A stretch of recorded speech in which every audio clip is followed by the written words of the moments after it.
After Charlie Kirk's tragic death, author Stephen King shocked the nation with a harsh attack on his legacy, trying to tarnish his name just days after the loss. What he didn't expect was a fierce response from Vice President J.D. Vance, who dismantled his claims live on air, leaving viewers stunned. The country was still grieving. Charlie, husband, father, and a powerful conservative voice, had been shot while speaking to students at Utah Valley University. His wife, Erica, clung to their children in disbelief as vigils, candles, and prayers spread across the nation. But in this fragile moment, King posted on X, accusing Charlie of supporting violent punishments against gays, without evidence. The post spread instantly, fueling outrage before being deleted. Screenshots kept circulating, and his later apology rang hollow. Supporters were furious. Senator Mike Lee called for a defamation suit, while Representative Anna Paulina Luna demanded King donate $10 million to Charlie's family. Even a bookstore in Belfast announced it would remove all of King's books from its shelves. "We expected better from you," one statement read. "This may hurt us financially, but we cannot stand by such a hateful, careless remark." Across the country, arguments erupted. Was King's post just a mistake or something far worse? Supporters tried to downplay it, but fact-checkers confirmed the claim was false. Families from Utah to Ohio sat in their living rooms grieving all over again. Charlie's widow whispered to a friend, "It feels like they're killing him twice." Then, a voice few expected cut through the noise. Vice President J.D. Vance. He didn't speak as a politician, but as a grieving friend. On X, he wrote directly to Stephen King. Charlie Kirk, a husband, father, and voice for millions, was shot dead on September 10, 2025. The very next day, while his wife and children were still in shock, you spread a lie. Fact-checkers proved it false. You deleted it. You apologized.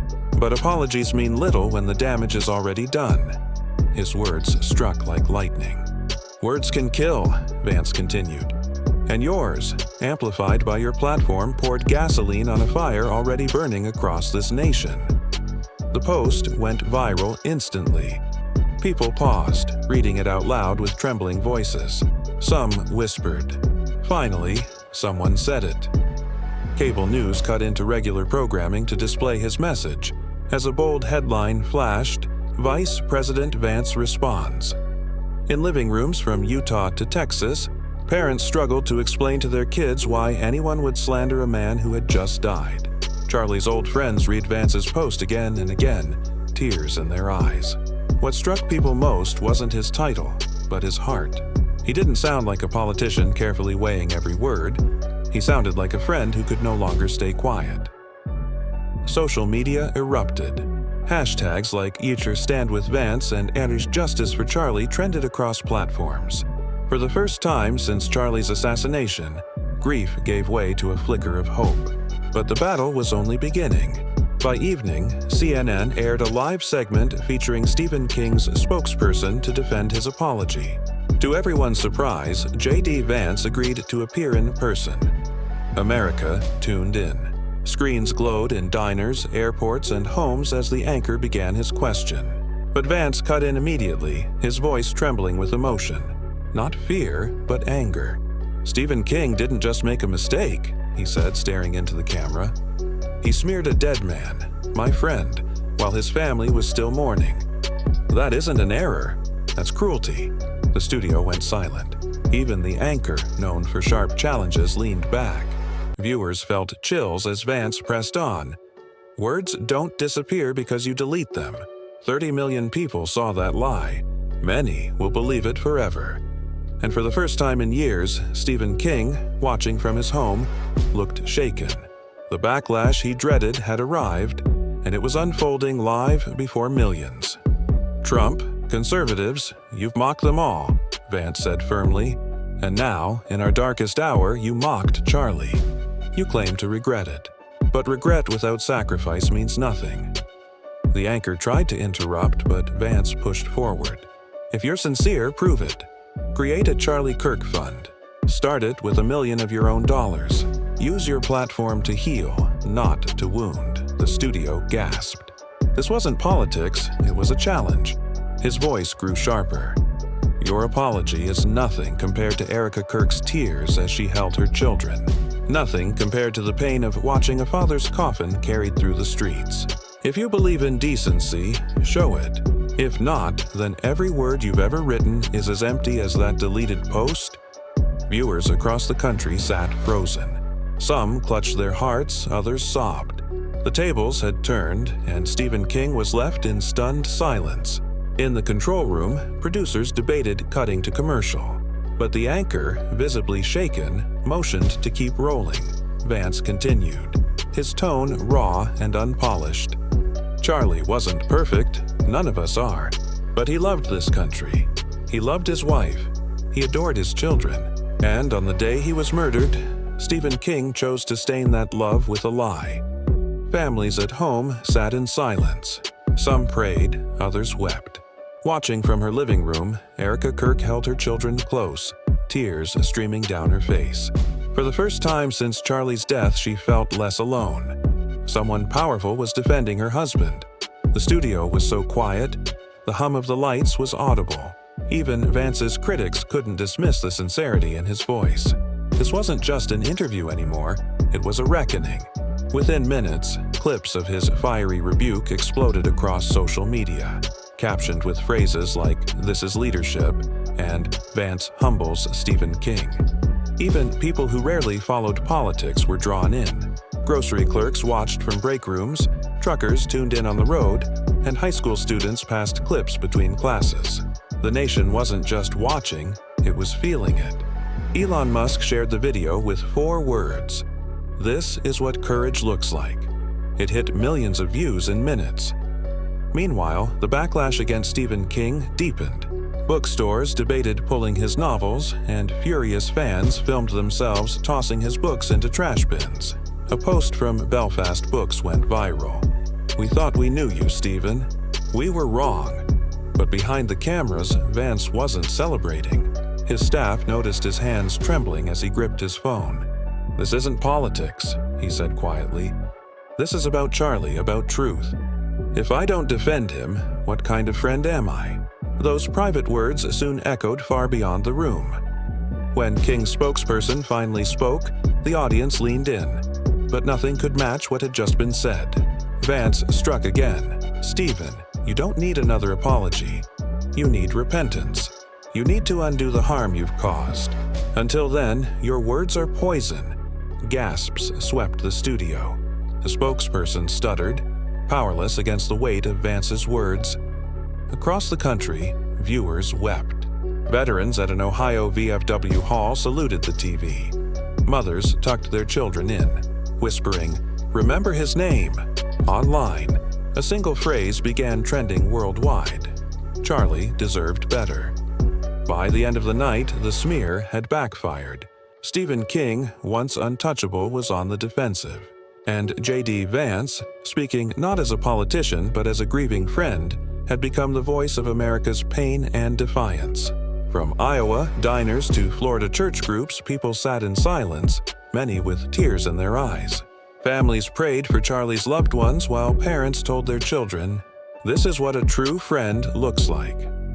Veterans across the country nodded in respect, recognizing the rare courage of a man willing to risk his reputation to defend a friend's honor. In Arizona, the Kirk family sat quietly in their living room. Erica held a photo of Charlie close, tears streaming down her face. For the first time since the tragedy, she felt someone had spoken the words her heart couldn't. "Jay gets it," she whispered softly. "He really gets it." This was no longer a political debate. It was a nation mourning together. And in Maine, Stephen King sat in silence, realizing he wasn't just facing criticism. He was facing the heartbreak of millions. The studio was thick with tension after Vance's rebuke. The anchor tried to move on, but no one was listening. Phones lit up as clips spread instantly across every platform. For a rare moment, America stopped and political lines blurred. Even those who had disagreed with Charlie admitted that smearing him so soon after his death was inhumane. Commentators on rival networks struggled to spin it away. "This isn't about politics anymore. one analyst said. "This is about human decency." Backstage, Vance sat quietly with his head bowed. When an aide offered him water, he shook his head, lost in thought. "He was my friend," he whispered, and they tried to bury his memory with lies. At that same moment, Erica Kirk's phone buzzed endlessly with messages from strangers around the country. "We're with you. Your husband's legacy won't be tarnished. We stand with JD." America wasn't just hearing a speech, it was feeling the birth of a movement. By nightfall, the backlash had reached its peak. Stephen King's name trended worldwide, not for his novels but for the smear. Meanwhile, clips of J.D. Vance's fiery defense spread like wildfire, racking up millions of views within hours. In Utah, a grieving mother posted a tearful video. "My son was at Utah Valley University when Charlie was shot," she said. And now, to hear J.D. Vance defend him. It means everything. The grieving mother's video went viral, fueling the storm. Soon, even celebrities weighed in. Some quietly distancing themselves from King, others admitting they were shaken. "I didn't expect to cry," one actor confessed, "but I did." Inside his home, Stephen King watched decades of goodwill crumble in real time. His apologies felt like whispers against a tidal wave. Meanwhile, J.D. Vance prepared to return to the cameras. His aides urged caution, but he shook his head. "The truth is all I have," he said firmly. America waited, breathless. When Vance stepped back under the studio lights, his voice softened. "I am not here tonight as vice president," he began, his voice cracking. "I am here as Charlie's friend." The silence was deafening. Every viewer felt the weight of those words. Charlie believed in honest conversations, even with his critics. He believed in faith, family, and truth. To see his memory attacked in this darkest hour, it feels like losing him all over again. Across the nation, people wept. A truck driver pulled over to cry on the roadside. Nurses and patients in hospital waiting rooms stopped to watch. Vance pressed his hand against the desk, his voice trembling. "Stephen, you didn't just smear a public figure. You smeared a husband, a father, and my friend, and America saw it." The moment felt less like politics and more like a eulogy broadcast to the entire nation. When the anchor turned to King's spokesperson, the response fell flat. "Mr. King has apologized several times and regrets the mistake," he said. But the audience groaned. The words felt hollow. Vance leaned forward, his tone cutting. "A mistake? You don't accidentally accuse a man of calling for people to be stoned to death. That's not a typo. That is cruelty disguised as commentary." Clips of the exchange spread instantly. One showed Vance glaring into the camera as the spokesperson stumbled. The caption read, "This is what happens when truth meets lies." Families at home shouted at their TVs as if joining Vance themselves. "Tell him, JD," one father yelled, his children nodding beside him. The spokesperson finally went silent, overpowered by the force of truth. For the first time in decades, Stephen King, the giant of horror, looked small. America was divided, but not along party lines. This wasn't left versus right. It was truth versus lies, decency versus cruelty. Support poured in for J.D. Vance. Churches rang their bells in Charlie's honor. Conservative leaders praised his courage, and even moderates admitted he had shown rare moral clarity. In Arizona, Erica Kirk sat with her children watching Vance's words replay. "See," she whispered softly, "Daddy had friends who loved him. Daddy mattered." Tears ran down her cheeks. But for the first time since the shooting, there was a flicker of hope in her eyes. Clips of Stephen King's deleted post resurfaced endlessly, now contrasted with Vance's fiery rebuke. Cruelty versus compassion. The contrast could not have been clearer. Commentators admitted they had never seen a sitting vice president risk so much personally to defend a friend's honor. Across the country, ordinary Americans felt united, not by politics, but by grief, love, and truth. The showdown between J.D. Vance and Stephen King dominated every screen. News outlets replayed the exchange non-stop, while social media boiled with hashtags like Justice for Charlie and Vance Speaks Truth. At a candlelight vigil in Utah, mourners held up their phones playing Vance's words. Some sobbed. Others whispered through trembling lips, "Thank you, JD." It felt as if he had spoken directly for them. In Washington, reporters demanded the White House respond. President Trump didn't hesitate. JD Vance spoke for millions tonight. Stephen King should be ashamed of himself. Meanwhile, King stayed silent, his phone buzzing with messages he couldn't outrun. Every apology he had typed now felt meaningless, drowned out by the vice president's fire. For everyday Americans, the divide was no longer political. It was about dignity, grief, and what's right. And with tears in his voice, JD Vance had captured the soul of a mourning nation. Back in the studio, he pressed on, his voice carrying sorrow and righteous fury. This isn't about left or right. This is about decency, about the line between humanity and cruelty. Stephen King had crossed the line, and everyone knew it. The anchor sat frozen, unwilling to interrupt. Even Vance's fiercest critics stayed quiet, sensing the country was hanging on every word. At home, families leaned closer to their screens. In truck stops, strangers exchanged knowing nods. And in Arizona, Erica Kirk held her children tightly, whispering, "Daddy's being defended. Daddy's being honored." Clips flooded TikTok, Instagram, and X. Teenagers, many who had never followed Charlie Kirk, posted tearful videos saying they had never heard such raw honesty from a politician. The effect was overwhelming. In a nation so often divided, JD Vance had cut through with something more powerful than politics. Truth spoken straight from the heart. Then came the words that sealed the moment. Looking directly into the camera, eyes heavy with grief, Vance declared, "Stephen King, you didn't just offend a party. You didn't just smear a man. You struck at the heart of a grieving family and a grieving nation. And for that, history will not remember your apology. It will remember your cruelty." The studio went silent. King's spokesperson bowed their head, unable to respond. Across the nation, millions wept. Social feeds exploded with emotional posts. One tweet read, "JD Vance didn't just defend Charlie. He defended all of us who feel mocked, silenced, and trampled on." In towns across America, church bells rang for Charlie Kirk. It wasn't planned, it was instinct. Communities felt compelled to honor him as Vance's words echoed in their hearts. The tables had fully turned, and for the first time since the tragedy, America felt united, not in politics but in grief, in honor, and in truth. As his voice softened again, trembling with emotion, Vance recalled, "When I got the call that Charlie had been shot, it felt like the air had been ripped from my lungs. And then, while his blood was still warm, Stephen King turned his death into a punchline," Vance said, his eyes glistening. "That is evil." The camera zoomed in as his voice cracked. "I'm not here tonight as the vice president. I'm here as a friend, a husband, a father. And I can tell you, the pain Charlie's wife is carrying is unbearable. The last thing she needed was a lie spread to millions." America leaned in. Mothers hugged their children. Veterans clenched their fists. In living rooms, people whispered, "He's speaking the truth."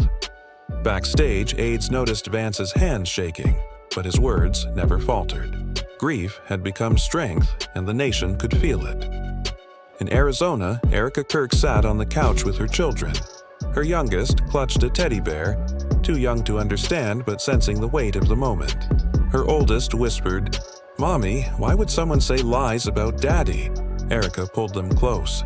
"Daddy stood for truth," she whispered. "And tonight, JD is fighting for him." Her phone buzzed endlessly. Strangers offering prayers, neighbors promising meals, friends vowing Charlie's legacy would never fade. Yet it was Vance's voice on the screen that gave her strength. "See this man," she told her children, pointing at the TV. "He's Daddy's friend. He's protecting Daddy's name." Across America, parents echoed those words, teaching their kids about honor, loyalty, and courage. JD Vance wasn't just defending Charlie, he was showing the country what true friendship looks like. When the program ended, emotions erupted. Social media flooded with crying videos, Teenagers thanking Vance for saying what adults never dared. Pastors calling on churches to pray for the Kirk family. One post read, "Tonight wasn't politics. Tonight was humanity." Another declared, "Stephen King lost the crowd. J.D. Vance gained the nation." Bookstores doubled down on boycotts. Belfast Books quoted Vance directly, "Words can kill." Clips of his tearful message surged online, but one line rose above the rest. Charlie deserved better. His family deserved better. America deserves better. That phrase echoed across millions of screens within an hour. People weren't just watching. They were crying, mourning, uniting. And as America went to bed, one truth was undeniable. J.D. Vance had turned grief into a battle cry, and the nation heard it. By morning, the country was still buzzing, still replaying the night that changed everything.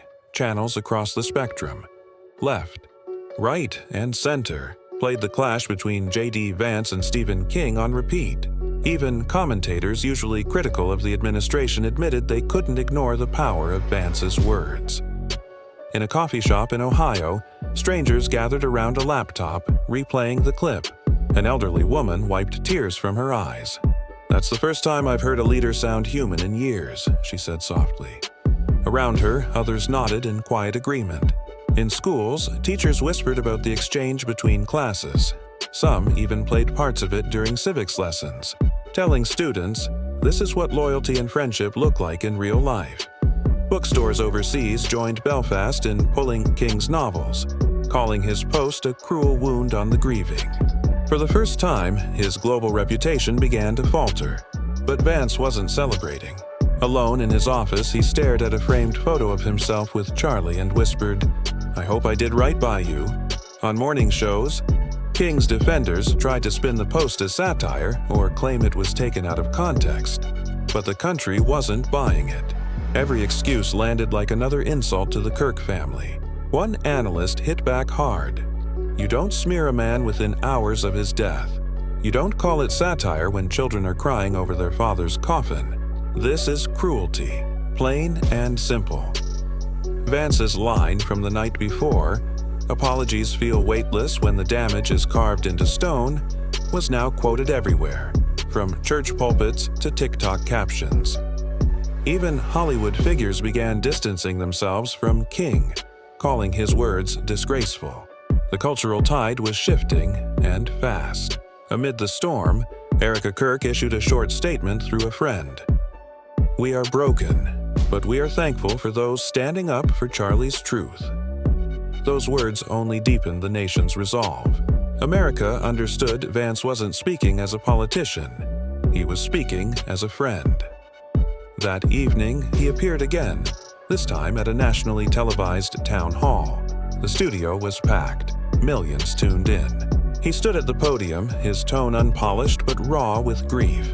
"I wish I could bring Charlie back," he said softly. "But I can't. What I can do is defend his honor, because that's what friends do. That's what America should do." The crowd erupted in applause, some rising to their feet with tears streaming down their faces. Vance pressed on. Words have consequences. Lies kill trust. They kill unity. And sometimes, they kill people. We've seen it too many times. But tonight, I want us to choose differently. I want us to stand for truth, even when it hurts.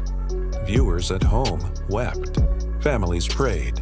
Communities felt bound together not only by grief, but also by a new sense of hope. Stephen King remained silent, and his silence spoke louder than any defense. In that moment, J.D. Vance wasn't just the vice president. He was a friend, a defender, and the voice of millions who had longed for someone to say what their hearts could not. Across the nation, everything seemed to pause. In subway cars, on farms, in small-town diners, people replayed his words. The rawness of his voice cut through every distraction. One viral video showed an elderly veteran saluting his TV as tears ran down his face. "Charlie fought for truth," he whispered, "and JD is still fighting for him." Churches opened their doors late into the night. Parents brought their children to vigils, teaching them about loyalty and the courage to defend a friend even when it cost something. To many, J.D. Vance was no longer just a politician. He had become the voice of their grief and their resolve. Meanwhile, Stephen King's silence grew heavier. His accounts were flooded with anger. Every defense offered by allies rang hollow. Even lifelong fans admitted they could never look at his books the same way again. The tide had turned. Candles flickered in windows and across church steps, a single truth echoing in the night. Words matter, and this time, Vance's words had pierced the nation's soul. The town hall replayed endlessly, but one line stood above them all. Looking straight into the camera, his voice breaking, J.D. Vance said, "Charlie deserved better. His family deserved better. America deserves better." And that line became more than a quote. It became a battle cry that united a mourning nation. Charlie deserved better. His family deserved better. America deserves better. That single sentence was everywhere, printed on posters, repeated in classrooms and churches, and spoken aloud at prayer meetings. For many, it captured both the pain of the tragedy and the hope of rising above cruelty. Commentators admitted they couldn't remember the last time a sitting vice president spoke with such raw emotion. Unscripted, uncalculated. This wasn't politics, one analyst said. It was truth, and America knows the difference. In Arizona, Erica Kirk replayed the clip with her children. Her daughter, still holding her teddy bear, whispered, "Mommy, he's protecting Daddy." Erica hugged her tightly. "Yes, baby," she replied softly. "He is." Across the nation, millions wiped away tears. For once, America wasn't divided. It was mourning together, bound by shared sorrow and a hunger for truth. Meanwhile, pressure mounted on Stephen King. His silence only fueled the outrage. Bookstores canceled signings. Publishers pulled away. Former fans posted videos tossing his novels into trash bins. But J.D. Vance didn't gloat. Calmly, he reminded the country, this isn't about revenge. It's about truth. It's about Charlie's memory. His steadiness stopped a storm that could have spun out of control. At the White House, President Trump praised his vice president. J.D. stood up like a lion, and America saw it. Ordinary people kept sharing their stories, fathers teaching sons about loyalty, mothers telling daughters about courage. The moment had grown beyond Charlie Kirk or Stephen King. It had become about the kind of nation America wanted to be. And though Stephen King's silence was deafening, J.D. Vance's voice filled the void with grief, conviction, and a love for his fallen friend that left millions in tears. The tables had fully turned. By the next morning, the ripple effects were undeniable. Across towns and cities, homemade posters appeared on light poles, bearing Charlie Kirk's face and J.D. Vance's words. Charlie deserved better. America deserves better. Posters with the words "Charlie deserved better" appeared everywhere. In coffee shops, strangers comforted each other. In churches, pastors replayed J.D.'s town hall speech before their sermons. And in countless living rooms, families wept together as they shared the clip again and again. Stephen King's name trended worldwide, not as a celebrated author, but as a symbol of cruelty in the wake of tragedy. Once revered, he was now silent, undone by his own words. His absence on social media only deepened the outrage. But America wasn't rallying around anger. It was rallying around truth. For the first time in years, conservatives and even some liberals stood shoulder to shoulder, united not by politics but by pain, loss, and the need for dignity. Charlie Kirk's memory had become a national torch, and J.D. Vance was carrying it high. That evening, J.D. stepped on stage for one final address. Cameras flashed, but he wasn't in a suit. He wore a simple shirt and jacket. The moment felt raw, unscripted, like a friend speaking to friends.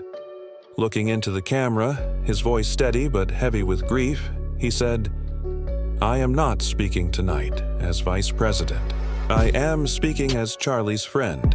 When someone lies about the dead, they are not just attacking a man. They are attacking his wife, his children, his legacy." The room was silent. Many in the audience wiped tears. Vance leaned closer to the microphone. Stephen King, you cannot undo what you've done, but you can still choose to do something right. Donate to Charlie's family. Start the fund. Show us you mean it. America is watching, JD said firmly. Gasps filled the room. Viewers at home gripped their chairs, knowing they had just witnessed a direct call for accountability. In that moment, JD Vance wasn't only defending Charlie, he was defending every grieving family who had ever been mocked, dismissed, or silenced. The broadcast ended, but its impact spread like wildfire. Across the nation, people gathered with candles, holding vigils for Charlie Kirk. They repeated JD's words, their voices trembling. Charlie deserved better. For Erica Kirk and her children, the pain was still unbearable, but they no longer felt alone. Millions now carried their grief alongside them, shoulder to shoulder. And for JD Vance, the night ended quietly. Sitting in his office, eyes red, he stared at Charlie's photo and whispered, "I did it for you, for your kids, for all of us." Stephen King's silence grew louder, but by then it didn't matter. The tables had turned. America had chosen its side. Truth over lies, loyalty over betrayal, love over division. And at the heart of it all stood JD Vance. Not just as vice president, but as a man who defended his fallen friend with everything he had. Friends, if this story moved you, don't just watch.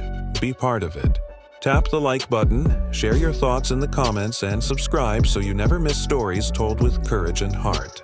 And if you want to stand even closer with us, join our membership for exclusive content, behind-the-scenes access, and a community that refuses to stay silent. Together, let's keep the light of loyalty, truth, and courage burning.